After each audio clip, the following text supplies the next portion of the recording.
How do companies institute the changes that they need to make to ensure that their workers are being treated fairly? And what role do we have as consumers in all of this?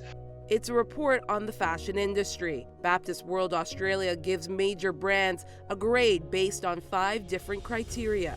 While 82% of Australians said they wanted to shop more ethically, they have no idea where to begin. And they're not alone. This is a global problem. The Ethical Shopping Guide is meant to help shoppers easily know which brands are paying attention to human rights and the environment in the production and manufacturing of their clothes. Peter Keegan, the director of Advocacy at Baptist World Aid, explains how they came up with the ranking system. Does the company have the key policies in place? Do they have a code of conduct that means that their suppliers are required to respect the rights of their workers?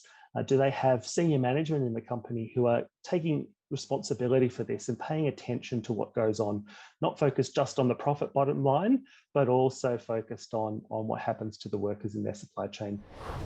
Does this brand know where its products are ultimately coming from?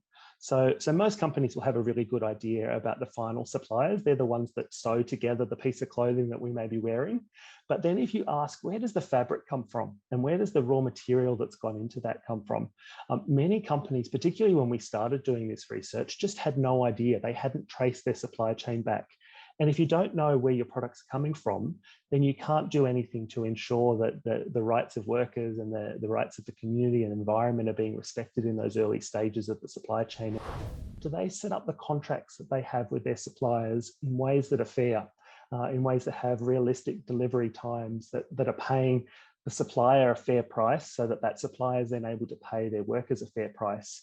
It looks at, do they have the systems in place to be able to monitor what's happening? So it's all well and good to know where your product comes from and to have good policies, but are you following up to ensure that they're being followed and to make sure that workers are not being underpaid, that there's not unsafe overtime going on, that issues like forced labour are not still existing within your supply chain?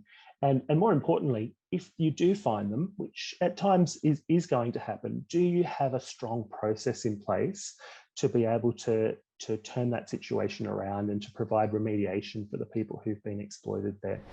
Every worker in your supply chain being paid a living wage. So that's not just the bare minimum legal wage in the country, but a living wage that will enable them to be able to live a healthy and dignified life and provide for their families.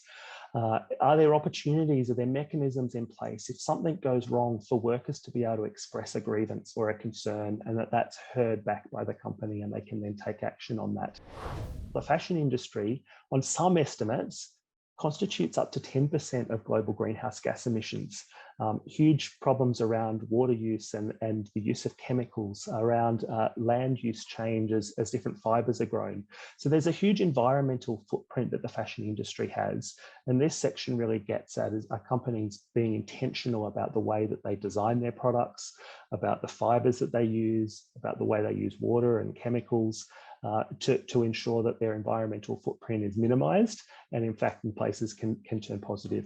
And to make these changes won't cost as much as you might think. To make the sorts of changes in supply chains that are going to really see workers and environment and the rights of the environment come to the fore is not that expensive. Actually, when you pick up a t-shirt or a dress or a pair of jeans, the portion of the cost that's actually going back to that worker is fractional. We're talking cents in the dollar here. So the cost difference required to pay fairly to ensure an ethical supply chain is not that great. The big change that's required is just putting this front and center for the companies in their business models. So as they see consumers more interested, more willing to make a commitment to seek out the information and to pick a more ethical option, that all provides pressure for these brands to shift what they're doing and to move in more ethical directions.